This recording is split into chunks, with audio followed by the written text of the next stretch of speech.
Hello everyone, and welcome to another episode of Run It Back. I'm your brand new, super smart, handsome, and just straight up awesome host, Kyler Elliott. I'm excited to be a part of an amazing crew who you'll get to meet as we go along throughout the year. We are super pumped to bring you the best and latest sports news for KU and the pros. In today's show, we've got a whole lot of things to talk about. At the university, we've got Jayhawk football and a great watch party for the Missouri game, women's soccer, and even a little bit of women's golf. On the pro side, we've got F1, tennis, and quite a large scandal that is going on in the NBA. But that's not it. We've still got some other awesome segments for you to enjoy where we'll be going to bars, betting, and some of our crew will be reacting to some of the Week 1 games of the NFL season. But that's enough chit-chat from me. Let's jump into this episode of Run It Back.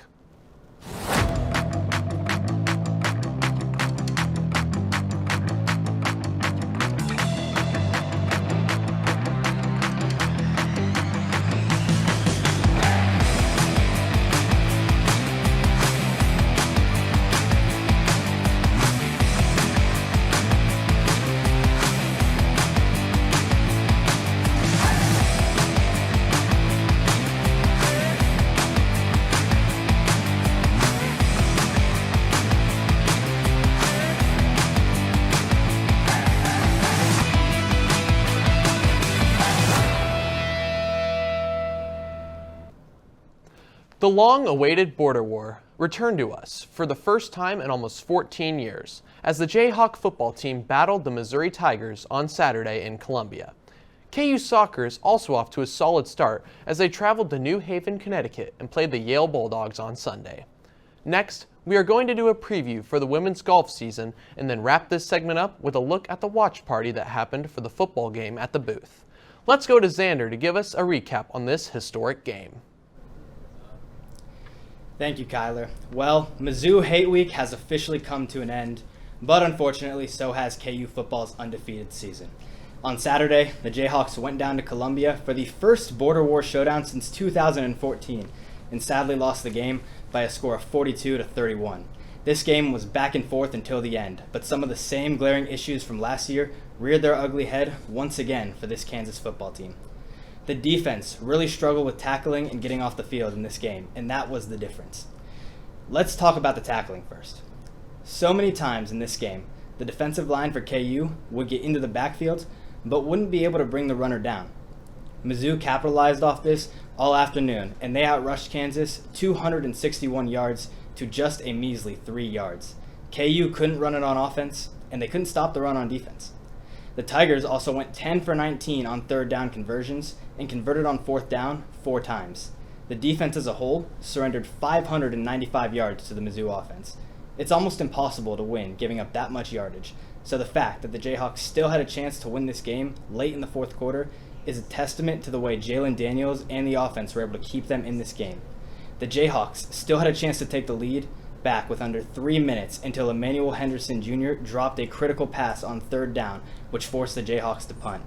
A few plays later, Mizzou ended the game with a 63-yard dagger touchdown rush to seal the Tigers' victory. As gut-wrenching as the rivalry loss is for all of us Jayhawk fans, there's still a few positives that the team can take away from this game. Despite making a few mistakes, Jalen Daniels still looks great, even when the rest of his weapons don't. His play alone is going to give them the chance to be in any game, just as it did on Saturday.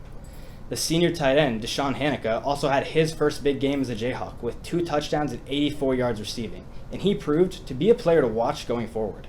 Lastly, Trey Lathan and Bengali Kamara have continued to make plays for this defense despite the unit as a whole struggling. Hopefully, these 2 upperclassmen can help revitalize this defense for the coming games. Going forward into conference play, KU has proven they can compete and have real chances to win games against legitimate competition. It may be tough to admit, but Mizzou is a really good team. This wasn't a loss to a bad team, and I still believe they're going to be a team to fear in the Big 12. They're going to be on bye this next week, so the big things for the Jayhawks will be taking the time to clean up the mistakes and address the main issues on both sides of the ball. Offensively, that's going to be establishing the run game, and defensively, I can't say it enough. Make tackles and get off the field on third down. As good as Jalen Daniels is, asking him to be Superman can only work for so long, as we saw on Saturday. Every player on the roster will need to step up and do their part. I think I speak for all of Jayhawk Nation when I say I'm super excited to see what this team can be. And I can't wait to see them back in action on September 20th in the booth against West Virginia. Now, let's go over to Logan, who's going to give us an update on KU soccer. Yesterday, the KU women's soccer team traveled to New Haven, Connecticut to face off against Yale for the first time since 2022. The last time the women's soccer team went up against Yale, the Jayhawks dominated in a 4-1 win, with head coach Nate Lee on the sidelines this time around, who in his first season led the Jayhawks to a Big 12 tournament championship and an NCAA tournament appearance. KU once again came out strong, shutting out Yale 4-0. Kicking off the game with the first 7 minutes, Oregon transfer Livy Moore got her second goal of her Jayhawk career. KU continued to apply pressure throughout the match, and the offense kept pushing forward. Just before half, Jordan Brown found the back of the net and followed by a goal from Lexi Watts and a header from Sage Wimes to close things out with another goal to secure the victory for the Jayhawks. This will be Coach Lee's 100th career win, and the women's soccer team continues to remain undefeated this season with a record of 5 wins, 0 losses, and 2 ties. Kansas women's soccer will be back next week when they travel to Lynchburg, Virginia to visit Liberty on Sunday, September 14th. Hey Jayhawks, it's Cameron Blackmon. I'm here at David Booth Memorial Stadium for the Border Showdown against Mizzou. Let's go see what fans are doing.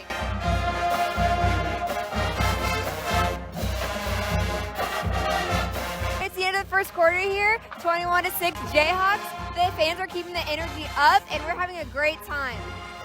I'm thinking like 32-21 KU. I have it being 30-27 Hawks. Yeah. We're back, it's half. We're tied at 21. Our defense just wasn't there in the second quarter, and neither was our offense. So we're going to go ask people how they're keeping their energy up now. I'm pretty excited to be out here for the Border War game. You know, started off pretty slow with the Mizzou touchdown, but then we came back. We got that touchdown. We got that scoop. They got to let JD sling the rock. He's doing great throwing the ball. They got to let him keep rolling. Jayhawks, it's the end of the game, and it's not the outcome we wanted, but we're on to a bye week, and then we're back to conference games. The KU women's golf team is officially back in action. After a summer of training, the team is back on the fairway once again and ready to tee off on a new season. The Jayhawks are bringing back a strong lineup with returner veterans while also adding new faces to the team. The team kicked off this season at the Jayhawk Invitational on August 24th as they competed against 10 other teams. The Jayhawks finished second place as a team with a score of 889 plus 25. Amy DeCock won as she tied for her first place, making this her first tournament win. Head coach Lindsay Kuhl said, "It will help us work harder for our next tournament. We are very proud of Amy Decker for winning her first tournament. I think this is going to open the gates for her as a senior this season, and hopefully she can win a few more." Today, the Jayhawks will compete at Grand Haven, Michigan for the Folds of Honor Invitational. This invitational was the most watched college tournament last year and will be broadcasted live by the Golf Channel. So be sure to check in and keep up with the Jayhawks as they continue to dominate the greens. As the season moves forward, the Jayhawks will continue to push themselves on and off the course, striving to compete at the highest level. This group has all the factors to make it all successful season. And talented chemistry and the drive to compete, this team has everything to make some serious noise this season. From adversity, we rose. We made history and became pioneers, voyagers, champions, Jayhawks. And when our chant rises, haunting and hallowed, Jayhawks are telling the world what's near. Victory. Formula One is racing through their season after the Dutch and Italian Grand Prix. Now, I don't know about you, but I'm Team Red Bull all the way. Moving on, the US Open is here as we went through the semifinal and final rounds this weekend. We also have some big news from the NBA as there is a huge scandal going on with Clippers forward Kawhi Leonard and the organization. But let's race our way back to F1 as Luke gives us the rundown. Thanks, Kyler. This weekend, Formula One was in action for the Italian Grand Prix at the Monza circuit. The world-famous track is dubbed the Temple of Speed, as it's the fastest track on calendar, as cars reach up to 200 miles per hour. The track is known to be an unofficial home to Ferrari, as it's just 140 miles away from the Ferrari headquarters. Throughout race weekend, the stands will be filled with red as the Ferrari fans support their team. Coming off of last week's disaster at the Dutch Grand Prix, where both cars crashed and DNF'd, the Ferrari faithful packed the stands hoping to see a better result. The weekend got off to a good start as Charles Leclerc and Lewis Hamilton finished 1-2 in the first practice session. After practice, fans were hit with hope that this could be a successful weekend. As a Ferrari fan myself, I unfortunately bought into this delusion and was quickly disappointed. In qualifying, Charles Leclerc qualified P4 and P5, but was bumped to P10 due to a penalty he had to serve. Max Verstappen put in the fastest lap in Formula One history to take pole position for the Grand Prix, with Lando Norris starting in P2 and Oscar Piastri P3. As race day came along, there was excitement in the air as the engines roared as it was finally time to go racing. There was tons of action at the start as Lando Norris got past Max Verstappen early to take the lead. However, Max Verstappen fought back to regain the lead and never looked back, as he took victory by over 19 seconds to the next car of Lando Norris. The hometown hero Ferrari drivers had an okay race, with Leclerc finishing P4 and Hamilton having a good race, finishing P6. While Ferrari wasn't able to pull off a miracle Monza win like last year, it was still a good result from the team. As the Italian Grand Prix comes to a close, Formula One heads to the streets of Azerbaijan for its next race, as McLaren have a chance to clinch the Constructors' Championship. For the second year in a row, while the Constructors' Championship is on the verge of having a winner crowned, the Drivers' Championship is still going head-to-head between Oscar Piastri and Lando Norris. While Piastri holds a 31-point lead over Norris, the championship is all but over. From the world of Formula One, I'm Luke Thompson. Thank you, Luke. We have a loaded week to unpack from the US Open in New York. Starting off with the women's tournament, a tennis legend, Venus Williams, returning to play in the US Open. Her last Open was in 2017, making it to the semifinals before losing to American Sloane Stevens. This year, eliminated in the first round of the women's singles against 11th seed Karolina Muchova, having tough luck in her return. On the other hand, Venus and her partner, Leila Fernandez, managed to go all the way to the quarterfinals before losing to Taylor Townsend and Katerina Siniakova, 6-1 in the first match and 6-2 in the second match. It seems like this won't be the last U.S. Open for Venus, as she stated she loves her job and wants to learn to be better after losing in the quarterfinals.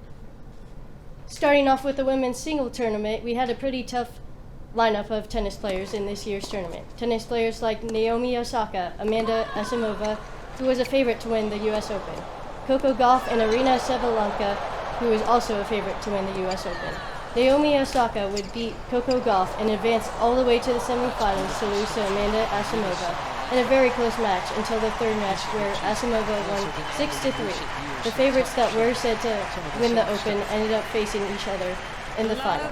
Aryna Sabalenka ended up beating Asimova, having won 13-9 games, winning 76 points and had a 61st serve percentage. Aryna would become the second woman in the U.S. Open to win back-to-back in New York since Serena Williams. Moving on to the women's doubles, Taylor Townsend and partner Katerina Siniakova were favored to win the women's double tournament and ended up making it to the finals against Erin Routliffe and Gabriela Dabrowski, but fell short of winning against them in a close match. Erin and Gabriela had a total of 67 points to 77 points from Taylor and Katerina. Onto the men's tournament of the U.S. Open. During the men's doubles tournament, Marcel Granollers and Horacio Zeballos were the favorites to win the tournament, even as the 5th seed. They ended up winning in the tournament against the 6th seed, Neil Skupski and Joe Salisbury, in a thrilling game. Granollers and Zeballos winning by 98 points to 97 points. To end the segment, we have the men's single tournament, where Jannik Skinner was favored to win the tournament and ended up making it to the finals against Carlos Alcaraz. Skinner was defeated by Alcaraz. Alcaraz put up 112 points, while Skinner only put up 89 to end the U.S. Open. Now that's a wrap on the U.S. Open. It's been fun. That's all the time I have today. Now on to Tyler to talk about the Kawhi Leonard scandal. Thanks, Jane, on that U.S. Open segment. Some breaking news on the NBA side. Los Angeles Clippers star Kawhi Leonard is at the center of a growing scandal. A reported $28 million endorsement deal that the league is now investigating as a possible attempt to dodge the salary cap.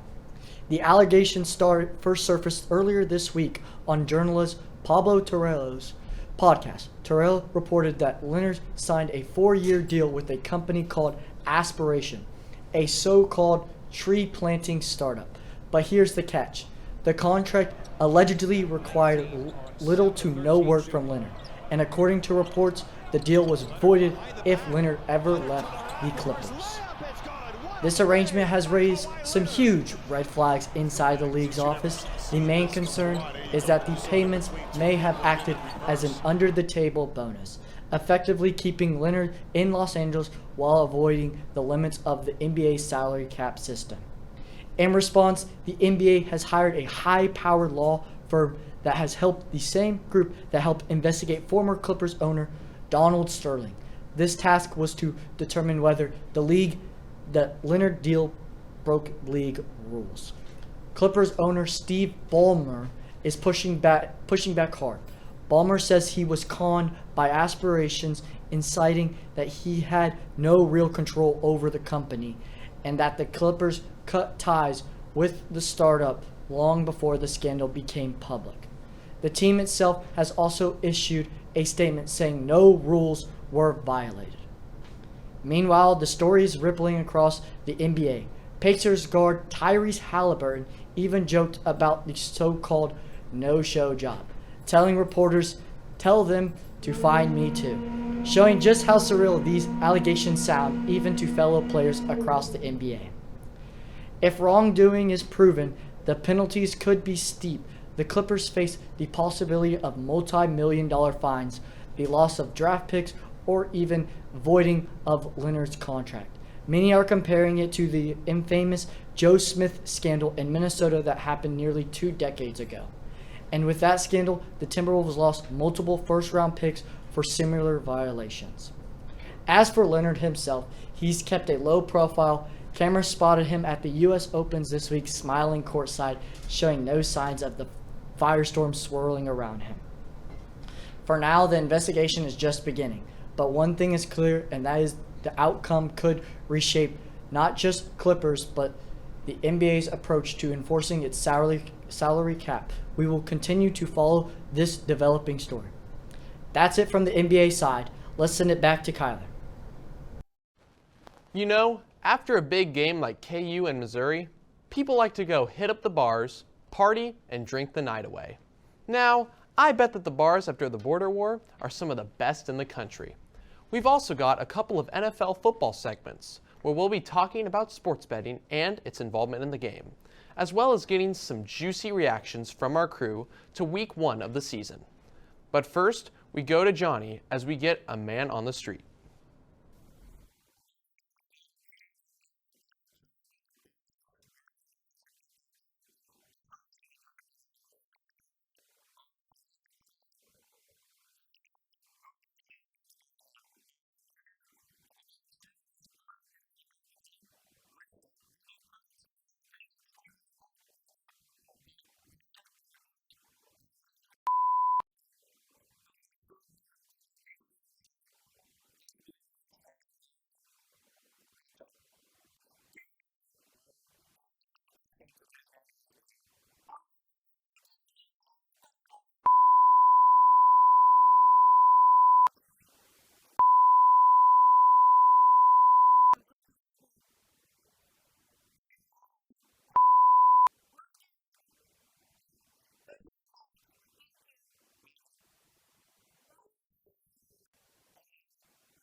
With the big Monday Night Football clash between the Vikings of Minnesota and the Bears of Chicago airing at 7 p.m. tonight on ESPN, there's a lot to be excited about with these two teams. The line is opening up with the Bears being a 1.5-point favorite, and with the new Ben Johnson offense, Caleb Williams going into year 2, and lots of experience returning for the Bears, I think they covered the spread. With J.J. McCarthy making his NFL regular season debut and a lot of unknowns surrounding the Vikings this year, I like the experience and the revitalization of the Bears offense entering this year. I think they easily get a win over 1.5 points on the divisional opponents to mark the grand finale of Week 1. And then there's the Thursday night battle between the Packers of Green Bay and the Commanders of Washington. The line is opening up for the Packers at -3. I see this game being far closer than a field goal.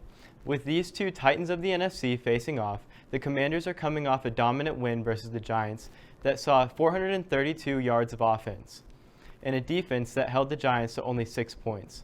I believe these Commanders cover the spread against a hot Packers team on Thursday night. The first week of the NFL regular season has been nothing short of special, with Sunday night being capped off by a Bills and Ravens shootout. My name is Landon Bassov. I'm joined here with Michael Tomasco and Jane Runyon, here to give you guys some post-Week 1 reactions, or maybe some overreactions. Lots of great games to talk about today. Michael, start us off. What was your biggest takeaway from Week 1? A lot of good games on Sunday, good slate. I was most impressed by the Pittsburgh Steelers taking on the New York Jets, and I think that offense being led by Aaron Rodgers, this is the best he's looked since his MVP season in Green Bay. I completely disagree. I think Aaron Rodgers is washed ever since he left Green Bay. You know, I happen to agree with Michael here. I think Aaron Rodgers looked good despite playing against the Jets defense. I know they've had some struggles over the years. I think Aaron Rodgers might be back. Jen, what was your biggest takeaway from Week 1? My biggest takeaway is the Dolphins. I mean, I think they're cooked. Mahi. Dunzo. You know, I completely agree with you. I mean, Tyreek Hill hasn't had a 30-yard reception in over a year. That's his whole thing. I think it's the last year of Mike McDaniel. I think it's the last year of Tua Tagovailoa. And I think it's the last year of Tyreek Hill. I think they clean slate. I completely agree as well. I think the Dolphins have been cooked for a long, long time. Lots of issues on the field, but even more issues off the field. I don't see this franchise going anywhere in a good direction in the foreseeable future. Landon, you got a lot to say. What was your biggest takeaway from Week 1? You know, I was watching Sunday Night Football last night, and I saw an amazing performance from both Josh Allen and Lamar Jackson. But personally, I don't think anyone's going to take down the Buffalo Bills in the AFC. Chiefs didn't look good versus the Chargers, and the Bills showed that they could take down a contender, and it's just Week 1. I don't think anyone's beating the Bills this year. I got them as my Super Bowl winners. Yeah, I completely agree. I think there's a new crown in the AFC, and I think no one's touching the Bills this season. I also agree. I think Josh Allen might overcome Mahomes. Yeah, I completely agree. He might have a back-to-back MVP season. Well, I mean, Week 1's just not over yet, with the Bears taking on the Vikings tonight on Monday Night Football. Should be a great game. Get to see year 2 of Caleb Williams. Thank you guys for joining us on Week 1 reactions. Kyler, what was your biggest takeaway from Week 1? Now here is my takeaway. The Green Bay Packers are going to beat everyone this season and win the NFC Championship and then move on to capture that Super Bowl ring. Well, that's all the time we have for this episode. Be sure to tune in next episode for the latest and best sports news. For Kyler Elliott here at RunitBack, thank you for watching.